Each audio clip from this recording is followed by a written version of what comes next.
Masih bersama Babinsa. Babinsa. Babinsa. Kalian semua mendengarkan Babinsa. Babinsa. Babinsa. Masih bersama Babinsa. Babinsa. Babinsa. Babinsa. Halo semuanya, kembali lagi di Babinsa. Penonton bayaran mana suaranya? Oke. Bincang-bincang.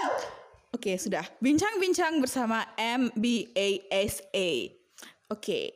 Pada episode spesial kali ini ya, kita mengundang bintang tamu yang spesial juga dong. Siapakah dia? Mbak Veronica Swasti.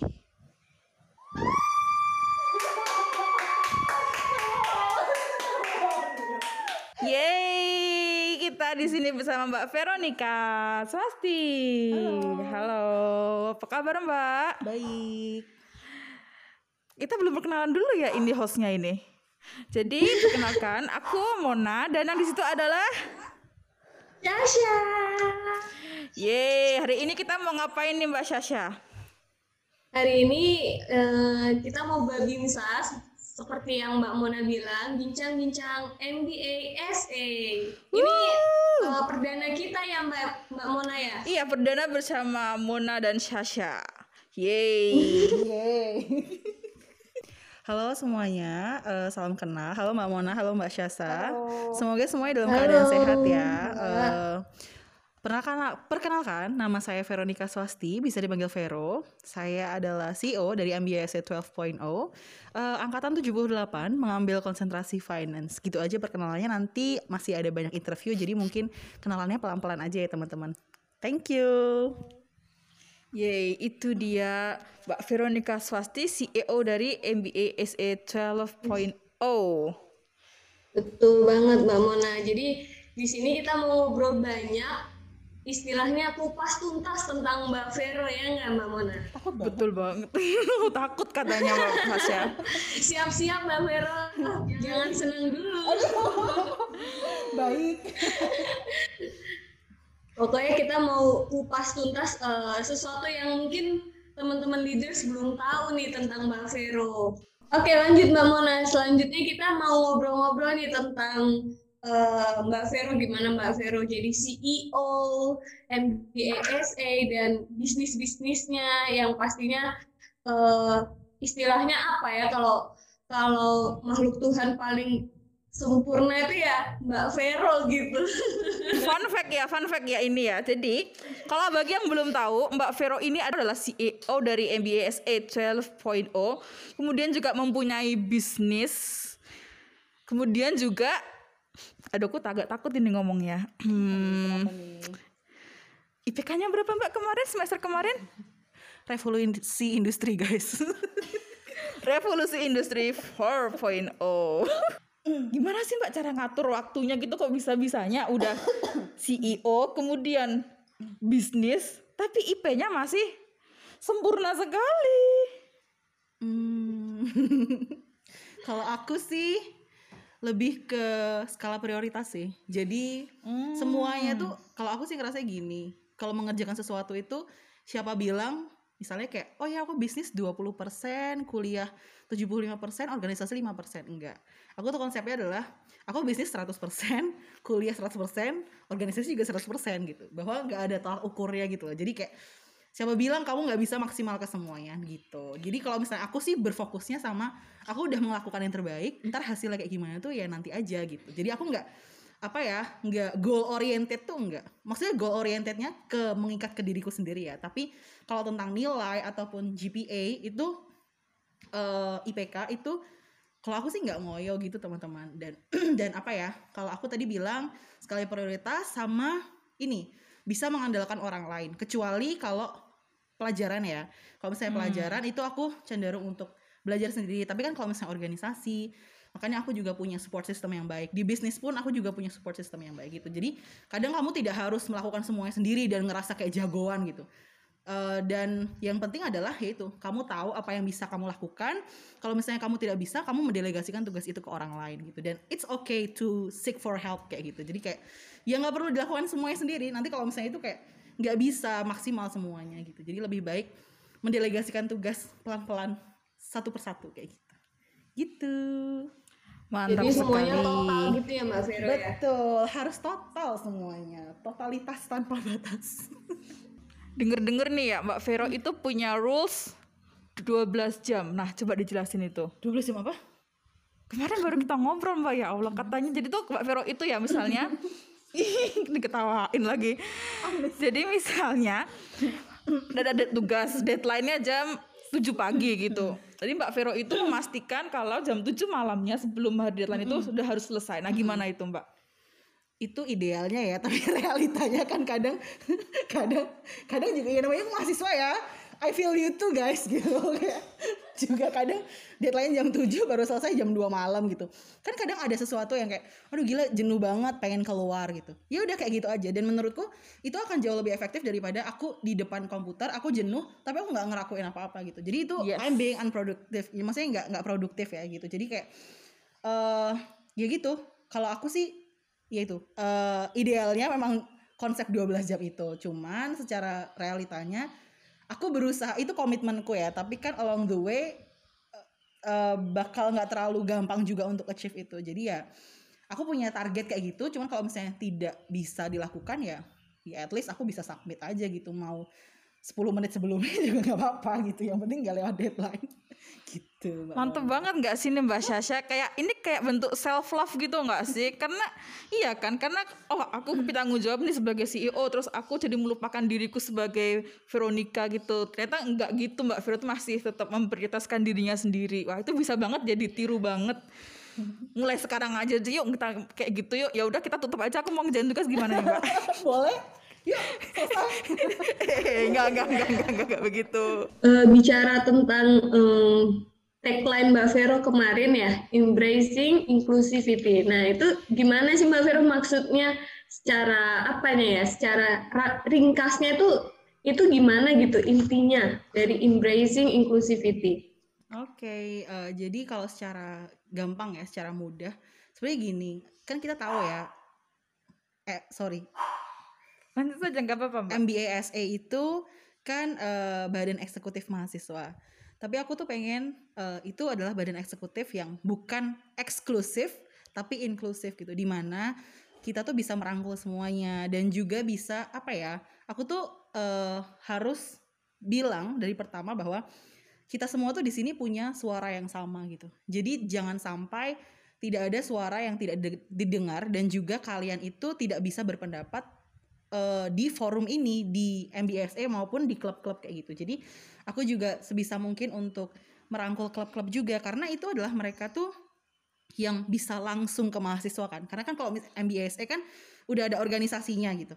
Tapi kalau klub kan mereka kan ada staffnya gitu. Jadi lewat mereka itu kami juga bisa men-encourage gitu. Karena kan terkadang kalau misalnya mahasiswa mau join gitu, aduh aku bukan bagian dari klub ini. Jangan sampai ada kayak gitu bahwa ketika kalian mau join aja, nggak apa-apa gitu loh. Jangan sampai kalian ngerasa bahwa menjadi orang yang teralienasi alienated gitu loh. Jadi kayak kamu merasa bahwa kamu tidak menjadi bagian dari situ. Jadi jangan sampai seperti itu, bahwa aku juga make sure bahwa semuanya meskipun tidak menjadi secara struktural tidak ikut, tapi kalian tetap bisa kok aktif. Kita mahasiswa punya kebebasan gitu, kebebasan dalam beraktivitas, berpendapat juga gitu. Jadi aku lewat tagline embracing inclusivity, aku ingin merangkul semuanya. Jadi semuanya tuh juga guyup gitu sih sebenarnya. Proker-proker apa sih yang beda nih dari sebelumnya, dari MBASA sebelumnya, sekarang dipimpin oleh Mbak Vero? Apa sih proker-proker yang beda gitu?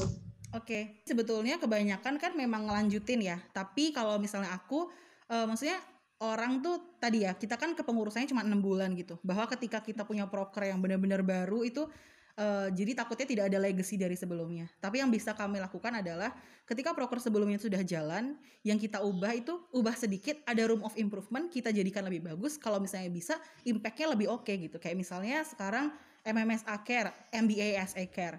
itu kita pengen kolaborasi sama MMUGM Daily untuk yang bulan Ramadan kali ini gitu. Nah kalau menurutku sih kayak lo kenapa enggak, kita kan punya forum dan punya punya akses ke sana gitu. Jadi itu mungkin prokernya sama ya, cuman kalau misalnya itu memang bisa dibikin impactnya lebih besar, itu sebenarnya goals utamanya di situ gitu sih gitu. Thank you. Begitu Mbak Syasha dan teman-teman. Dengar-dengar nih Mbak Mona, Mbak Vero itu punya proker Woman Trainer Talk. Woman Creative Trainer Talk. Apa tuh?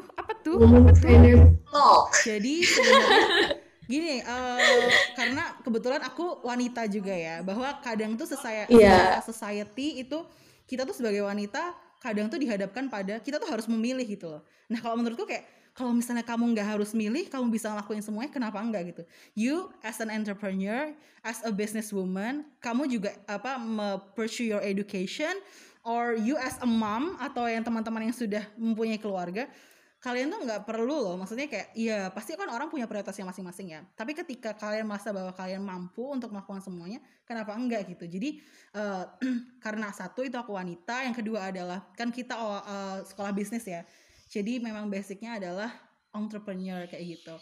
Terus untuk yang kali ini aku nggak mau spill sih, tapi yang jelas pembicaranya ntar bahasa Inggris teman-teman, karena pembicaranya dia stay di Prancis dan dia adalah seorang wanita yang sangat inspiratif, dia kreatif, dia juga berkarir, dan gitu aja sih. Aku nggak mau spill banyak-banyak, nanti pada biar pada penasaran gitu. Jadi make sure that you guys. Jadi ini wanita sempurna selain Mbak Vero ya. Kita semua punya ini kok. Kita semua tuh punya kemampuan masing-masing gitu. Tergantung kita mau nampakinnya iya apa enggak gitu. Jadi kayak guys, pede aja teman-teman cewek. Iya. Jadi perempuan itu juga punya power, bener nggak Mbak Vero? Harus punya power, harus jadi wanita yang berdaya. Di balik Mbak Vero nih yang mensupport Mbak Vero juga, itu juga banyak kan perempuan pengurus harian dari MBASA-nya. Itu gimana sih Mbak Vero? Apakah memang sengaja gitu Mbak Vero ingin menunjukkan bahwa perempuan juga bisa, atau gimana gitu? Ini mau jawaban jujur apa jawaban idealis? Enggak sih sebenarnya. Kalau BPH emang kebetulan cewek-cewek semua ya. Ada Mbak Daniar di Korsek, lalu Mbak Monik di CFO, terus chiefnya juga ada Mbak Rani di CRO, lalu ada 2 laki-laki, Mas Ian di akademik, Mas Jody di non akademik. Sebenarnya kalau misalnya secara jujur itu enggak ini sih, enggak sengaja gitu. Maksudnya bukan, jadi gini, aku tuh kalau misalnya orang udah milih kayak gitu ya teman-teman, itu nggak mau gender bias gitu. Yes, I'm a woman gitu. Tapi aku juga tidak mau aku memilih sesuatu itu karena dia wanita gitu. Jadi pure aku memilih mereka untuk menjadi sayap-sayapku yang sangat kuat itu adalah orang-orang yang aku tahu mereka mampu, punya potensi, dan aku tahu aku bisa bekerja dengan mereka. Terlepas dari mereka laki-laki atau perempuan. Kayak gitu sih teman-teman. Jadi kebetulan aja. Tapi aku memilih mereka karena meritnya mereka. Maksudnya kayak karena mereka mampu gitu. Gitu. Oh begitu Mbak Syasha. Yeah. Kan biasanya nih Mbak kerja sama perempuan tuh ribet gitu. Gimana sih kalau perempuan kerja sama perempuan gitu? Kerja sama perempuan ya. Apakah Karani, Kadania, Cimonik ribet juga apa gimana? Kalau kerja sama perempuan, karena aku juga perempuan ya, jadi mungkin aku jauh lebih mengerti sih. Cuman kalau aku orangnya adalah pertama aku akan mendekati mereka secara personal gitu, karena kan aku juga mulai mendekati anak-anak MMSA juga, maksudnya secara personal gitu. Jadi aku juga kenal pribadi, lepas pribadi kayak gitu. Jadi tapi kalau misalnya secara profesional, aku tahu kok mereka profesional gitu. Jadi kalau menurutku kayak misalnya mereka bilang aku lagi nggak enak badan, aku kerjain ini besok ya. Oke, nggak apa-apa. Yang penting ada progresnya kayak gitu. Jadi aku tuh orangnya adalah kalau misalnya kamu dikasih tugas, ya kamu yang penting sesuai sama deadline dan sesuai sama progres yang kamu jadi komitmen pertama gitu. Nanti kamu mau ngerjainnya kapan, kamu capek, kamu boleh istirahat, nggak apa-apa gitu. Karena tuh itu tadi tuh self love itu penting banget, dan aku tidak mau memaksakan apa yang jadi kebutuhannya mereka, karena kan yang tahu kondisinya kan mereka sendiri kan. Aku pun juga terkadang kayak gitu, aku ngerasa oh ya aku capek gitu, tapi kalau misalnya siang aku harus kuliah atau aku ngerasa capek. Oke, aku tahu kalau aku bakal fresh lagi dengan aku tidur 10-15 menit. Itu aku fresh lagi. Oke, nggak apa-apa gitu. Jadi semua tuh bisa self healing sih menurutku. Dan nggak usah apa ya, nggak usah muluk-muluk kayak gila nih gue harus kemana gitu buat Bali. healing kayak gitu. Enggak gitu. Bahwa kamu tuh sebenarnya tahu apa yang jadi kebutuhanmu. Mungkin kamu cuma butuh beristirahat sebentar, atau kamu misalnya, oh ya aku butuh teman buat ngobrol gitu. Then do it. Kalau aku sih ngerasa kayak gitu. Gitu sih. Tapi ya sejauh ini lancar-lancar aja gitu. Ya pastilah ada dinamikanya. Cuman ketika aku mencoba untuk mengerti dan mereka juga tahu bahwa oke, aku diperhatikan, tapi mereka juga punya komitmen kan bahwa being professional is not that easy gitu. Tapi ketika mereka sudah komitmen dan aku memegang integritasnya mereka, itu sejauh ini lancar-lancar aja gitu. Mantep banget jawabannya Mbak Vero, Mbak Mona. Iya dong. Jadi apa Makin kesimpulannya Mbak fans. Sasha? Tahu apa kesimpulan dari jawaban Mbak Vero tadi? Nomor healing. Iya, Ya. self love itu sangat penting guys. Iya, betul banget Self ya. love itu penting. Ya betul banget. Jadi bisa disimpulkan bahwa self love itu penting dan apa ya, kalau dirangkum tuh sebenarnya Mbak Vero ingin menunjukkan bahwa perempuan itu juga bisa gitu ya. Betul banget Mbak Yes. Sasha. Oke, mungkin sekarang ini Mbak Mona lanjut ke Q&A nih. Jadi udah banyak nih leaders yang ngasih pertanyaan-pertanyaan di Instagram MBASA. Takut banget loh katanya Apakah Mbak Vero. udah siap? Kalau ini dong di briefing dulu. Aku boleh ini nggak sih kalau misalnya nggak mau jawab? Sorry guys, aku nggak mau jawab. Oh, gitu. tidak bisa. Kita lihat dulu pertanyaannya.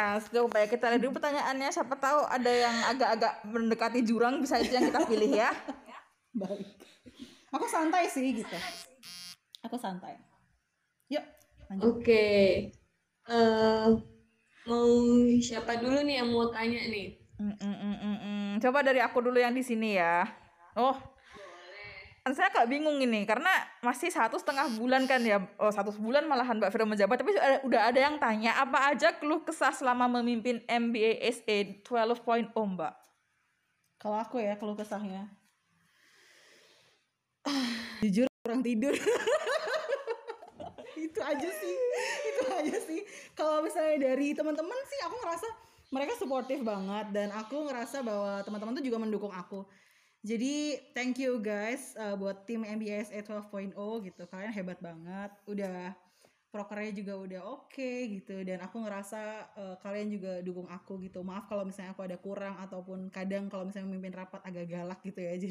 Jadi ya itu harus, ya kadang dinaik turunin ya teman-teman. Kalau misalnya aku santai, tapi kalau misalnya aku harus serius dan menunjukkan aku posisinya adalah sebagai leader, aku harus menunjukkan kartu itu kayak gitu. Tapi kalau sejauh ini kalau kesannya ya itu sih cuman kurang tidur aja, sama badannya agak gimana gitu ya, greges sedikit gitu.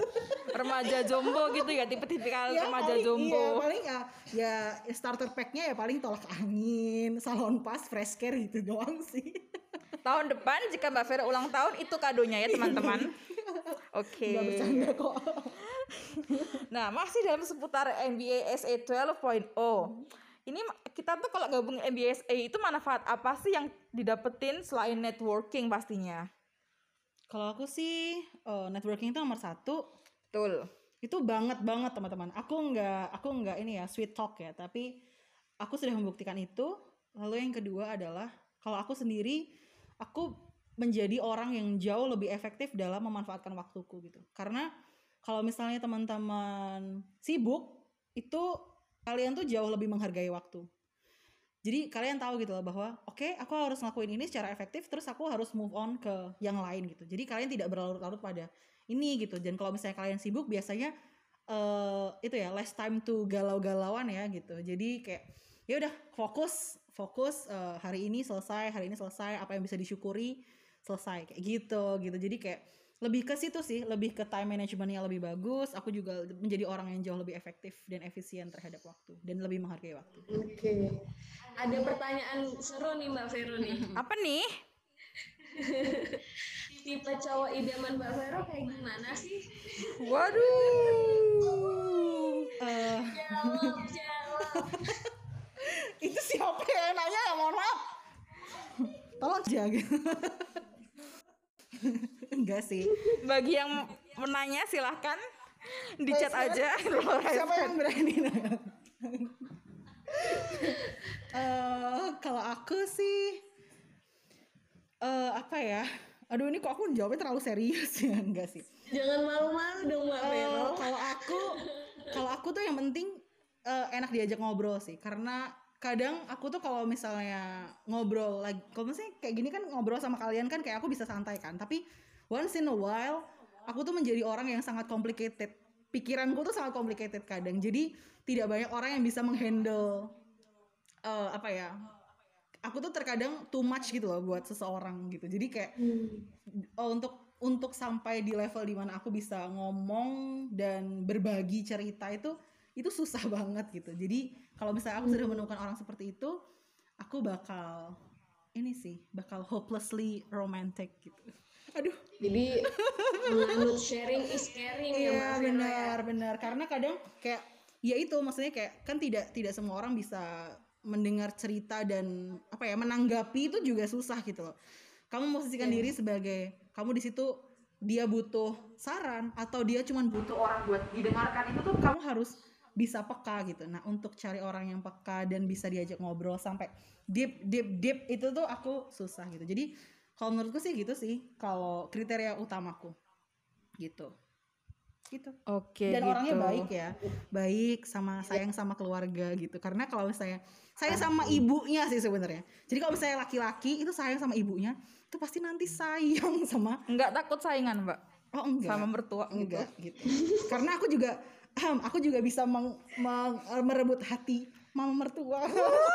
Buat cowok-cowok yang family oriented yang membutuhkan sosok cantik idaman ibu Anda, dipersilahkan Instagramnya Veronica gimana apa Mbak? Veronica apa sih? Kedekatan cowok sama ibunya tuh juga sulit gitu ya Mbak. Iya, soalnya kan kayak kadang tuh ya gitulah, tapi kan basically kenapa nggak takut jealous, karena orang tua tuh selalu pengen yang terbaik buat anaknya gitu loh. Jadi kalau misalnya aku juga nanti, aduh kok aku jadi deep ya, bisa membuat laki-laki itu bahagia, kayaknya juga dilepasnya juga gitu loh. Ibu-ibu tolong dicatat ya ini.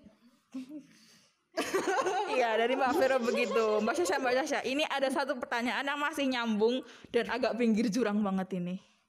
Jangan ditanyain kalau gitu. Kapan terakhir kali kontakan dengan cowok yang di Belanda? Please guys. Jawab singkat aja ya. Kemarin waktu aku ulang tahun.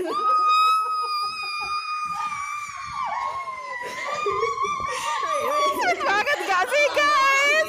Aduh, jauh di mata ya. Tapi masih kontak buat happy birthday. Gimana kontaknya, ngomongnya gimana?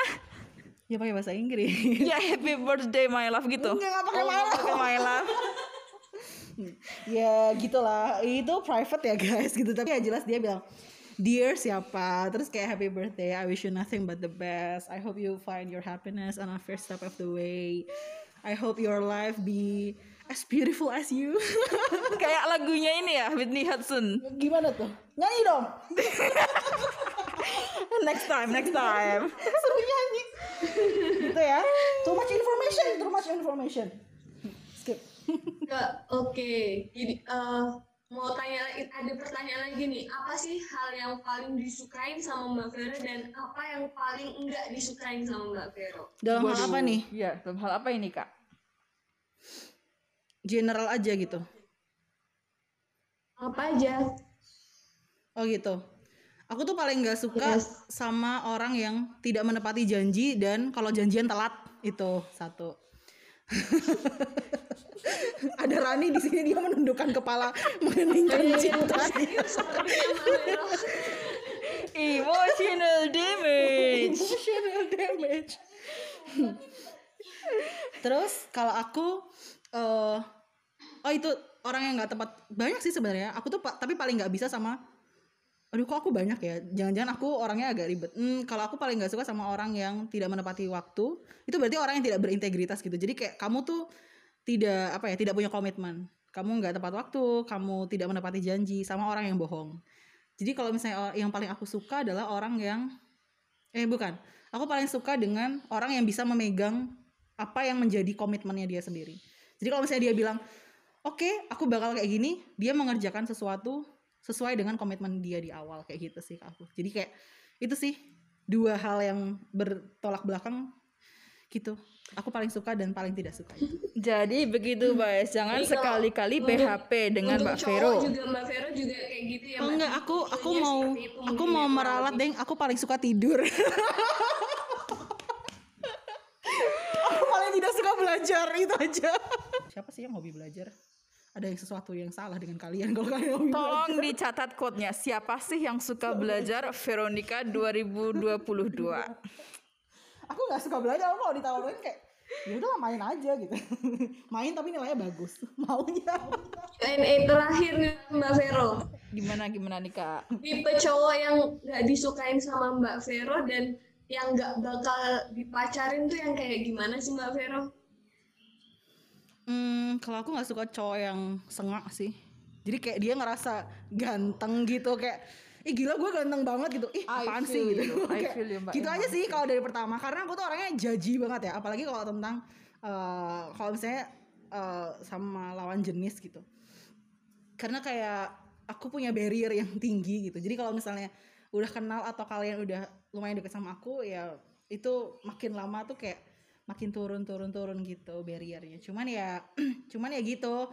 Aku paling gak suka apa ya, kalau bahasa Inggrisnya tuh full of himself ya. Jadi kayak gila gue ganteng banget, gila gue pinter banget, gila gue kaya banget, kayak gitu aku nggak suka sih. Baru kayak orang tuh ya rendah hati aja gitu. Aku perlu tahu kamu ya nanti sedikit demi sedikit gitu.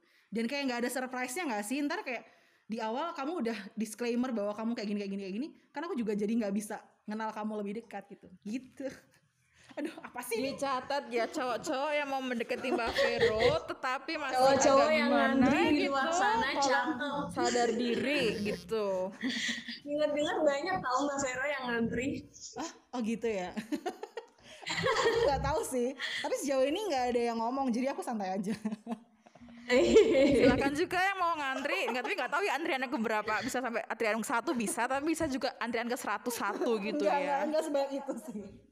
Ya kan nggak tahu juga, kan nggak ada yang ngomong. Gitu guys. Oke deh.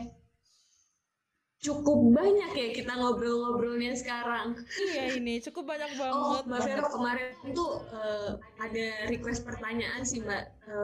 Mbak Vero tuh pernah nggak sih ngalamin kejadian horor di hidupnya?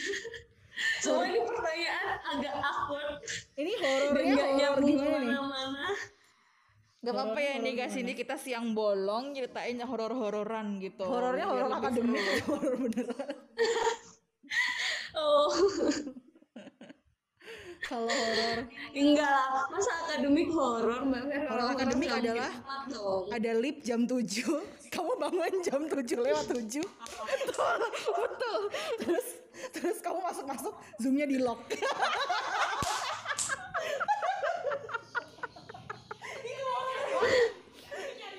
Nggak tahu ini inside jokes apa enggak. Ada orang yang nyariin, gara-gara semua orang taunya kamu pasti nggak pernah telat gitu. Sampai setengah pertemuan, ini bocah mana deh gitu. Itu horor banget sih guys, jujur. Oh, jadi itu cerita terhorornya Mbak Vero ya? Jauh ini sih, itu jauh lebih menakutkan daripada horor-horor yang lain. Ya Allah, seru banget ngobrol-ngobrol sama IPK 4 ini. Iya loh, seru banget loh. Bagaimana Mbak Syasha jadi termotivasi kah buat semester ini 4,0? Semangat lah, bisa. Sekarang mungkin apa ya, Mbak Vero bisa kasih pesan gitu ya untuk para leaders yang nonton podcast ini. Oke, secara general ya. Gini teman-teman, kita kan, aku kok jadi serius ya? Oke, ini kan closing statement ya. Secara serius aku mau bilang kayak gini, bahwa teman-teman ini mendaftar di S2 itu sudah sangat luar biasa gitu. Dan kita sekarang ada di perguruan tinggi yang terbaik gitu di Indonesia. Jadi kalau menurutku kalian itu adalah orang-orang yang terpilih gitu. Jadi manfaatkanlah apa yang kalian punya semaksimal mungkin. Dan menurutku Bu Sri Mulyani itu pernah bilang bahwa education is a privilege gitu. Bahwa orang yang mengenyam pendidikan aja tuh nggak banyak, apalagi kalian tuh sekarang udah S2 gitu. Dan ketika kalian itu tidak menggunakan secara maksimal, baik secara sumber daya, waktu, koneksi, itu secara maksimal semuanya, kalian tuh nanti akan kehabisan waktu. Aku tuh tidak takut semuanya, kecuali satu, aku tuh takut kehabisan waktu. Dan jangan sampai kalian itu menyia-nyiakan apa yang kalian punya, apa yang kalian mampu lakukan sekarang, mumpung masih ada kesempatan, momentumnya tuh ada gitu loh. Kalian sekarang ada di universitas yang terbaik, kalian tuh bisa melakukan semuanya, kampus juga mendukung, dan why not? Kalau misalnya nggak sekarang, kapan lagi gitu teman-teman. Jadi ya itu tadi, fokus dengan apa yang kalian mau, kejar itu dengan doa yang baik, dengan niat yang baik, nanti semuanya juga akan dilancarkan kok, kayak gitu. Gitu dari aku. Waduh, tepuk tangan banget pokoknya, tepuk tangan digital juga nggak apa-apa yang nonton di sini, yang mendengarkan juga. Karena aku merinding banget ya, kayak waktu tuh kayak nggak ada yang tahu gitu ya, kayak aduh aku mau nerusin jadi nggak tega ini. Intinya jangan lupa bahagia guys, maksimal, jangan lupa bahagia, jangan lupa sehat gitu. Karena kalau misalnya kalian sehat, kalian oke semuanya, tapi kalian nggak happy, then what's the point gitu. Kalau menurutku bahwa semuanya itu gitu loh. Kalau misalnya aku tuh merasa bahwa orang tuh akan memancarkan energi ya. Kalau misalnya kalian itu energinya positif, kalian tuh happy, then the people around you, surroundingmu tuh juga akan balikin energi yang sama gitu loh. Yes. Gitu. Kalau aku sih ngerasa kayak gitu. Yes. Kayak semesta mendukung. Betul ya teman-teman. banget. Semangat. Rahasia banget ya ini, Yes, Mbak bener Vero sama banget. Mbak Sasha. Aku ya berani daftar MBS itu karena ada orang-orang seperti Mbak Vero, Mbak Sasha juga yang positif banget. Kayak aku tuh merasa nggak bisa gitu loh, nggak apa sih ini MBSE gitu, eksekutif gitu ya. Tapi aku pengen banget keep surrounding myself to people like you guys. Jadi begitu. Oke. Thank you Mbak Mona, Thank you Mbak Vero. Oke deh. It's an honor.